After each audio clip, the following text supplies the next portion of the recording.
The episode that is nearest and dearest to my heart is the pilot, first episode. It depicts his anxiety about starting this experience, which is such an unknown. It's universal for every fourth-year medical student one day.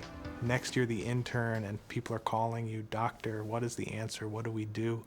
And you're no different than you were the day before. Necrosis and infected stool most likely indicate what, Dr. Dorian? The deer in the headlights, that gag was always funny on paper. But when we did it, it was like we were in tears. It was hysterical.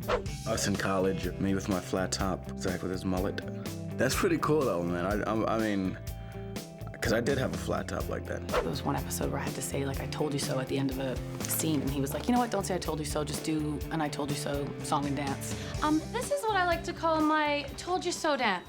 I told you so, I told you so, I told you so, I told you so, I told you so, I told you so. That's probably the first and the last time, actually, that I've ever sang on the show.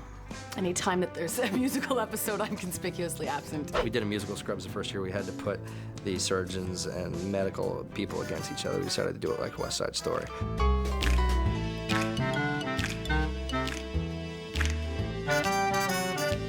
There's an episode where JD and Carla have developed a relationship. Give me that, Bambi. That's not a toy. Look, my name is not Bambi, okay?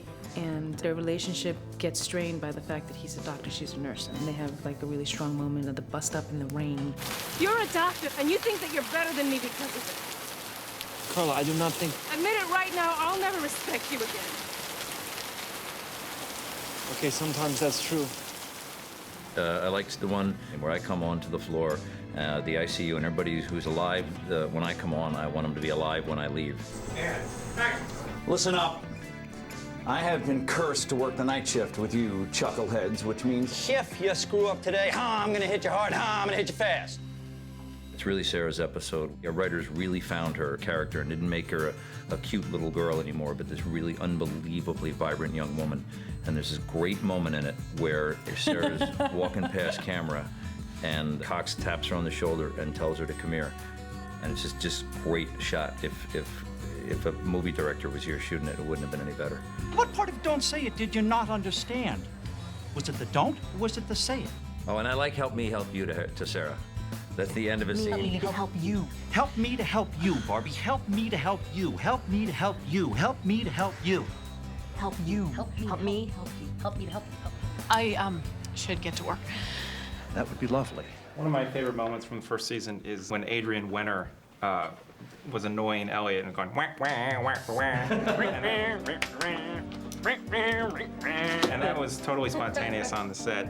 I think we just in the script it said does something annoying to Elliot, and we were doing that in the writers' room for weeks. If you're not gonna help, get the hell out of my face and just go wait for your trust fund to mature. Dr. Reed, can I see you a minute? Dr. Kelso, I am so sorry. We should not talk about the first year without speaking to my old lady, right? Are you a good doctor? God, too soon to tell. For me, that was the first real emotional episode that we had done that really touched a lot of people's hearts. And of course, you know, I happened to be in the episode in a fantasy. Elliot became powerful, and Turk bonded with the patients in a way that he never had before, and JD sort of got through his first death, and she was okay with dying, and she sort of helped him, made him evaluate his life. That episode was directed by Mark Buckland, and it won a Humanitas Award. Finder.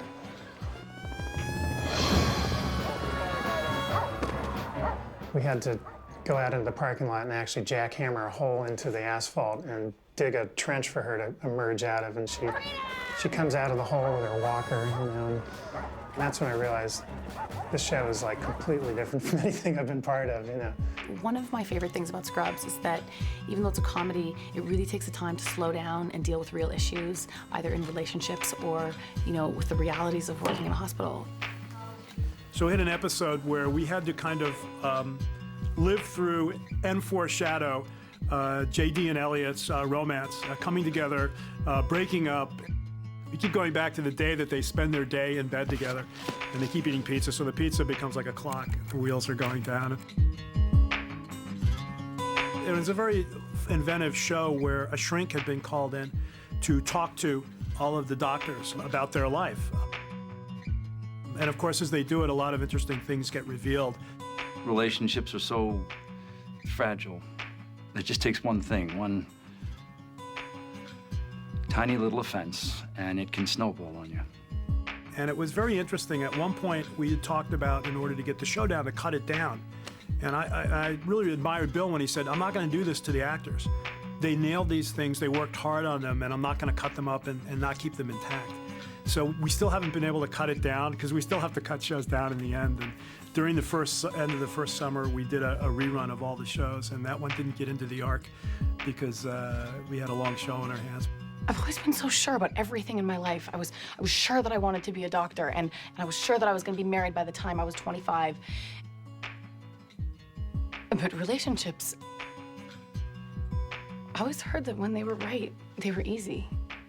That even when things got hard, that they were easy. I wonder what she looks like. Why am I always in your fantasies? We've had some unbelievable guest stars and cameos on the show. I know he's got an unorthodox way of doing things. Now, everybody deserves a second chance. Am I right? I say J.J. Walker was a big... Who are you? When you get to bring in these kind of pop culture, TV icons that we grew up with, it was exciting. I miss Jimmy Walker, man. For a while, I got a sense that Jimmy Walker was gonna be like my sensei. You got a problem, man. The fact that Carrot Top would come on and be a fantasy of what the world's most annoying person could be made me laugh. All right, welcome to the ICU! Brendan's my #1 draft pick, Brendan Fraser. He was terrific. You usually get uncomfortable hugging a guy right about now. Bring it, baby. Brendan would do a show under one condition. He said, I want to do a 2 episodes so I can actually come up with a character. Me so cranky! Well, I'm not just playing Brendan Fraser, playing some swashbuckling version of himself. You're a little weird, aren't you? Just a little bit. To have John Ritter on the show was awesome. Dad? Hey, Mr. Dorian. Hey, boys, what's shaking?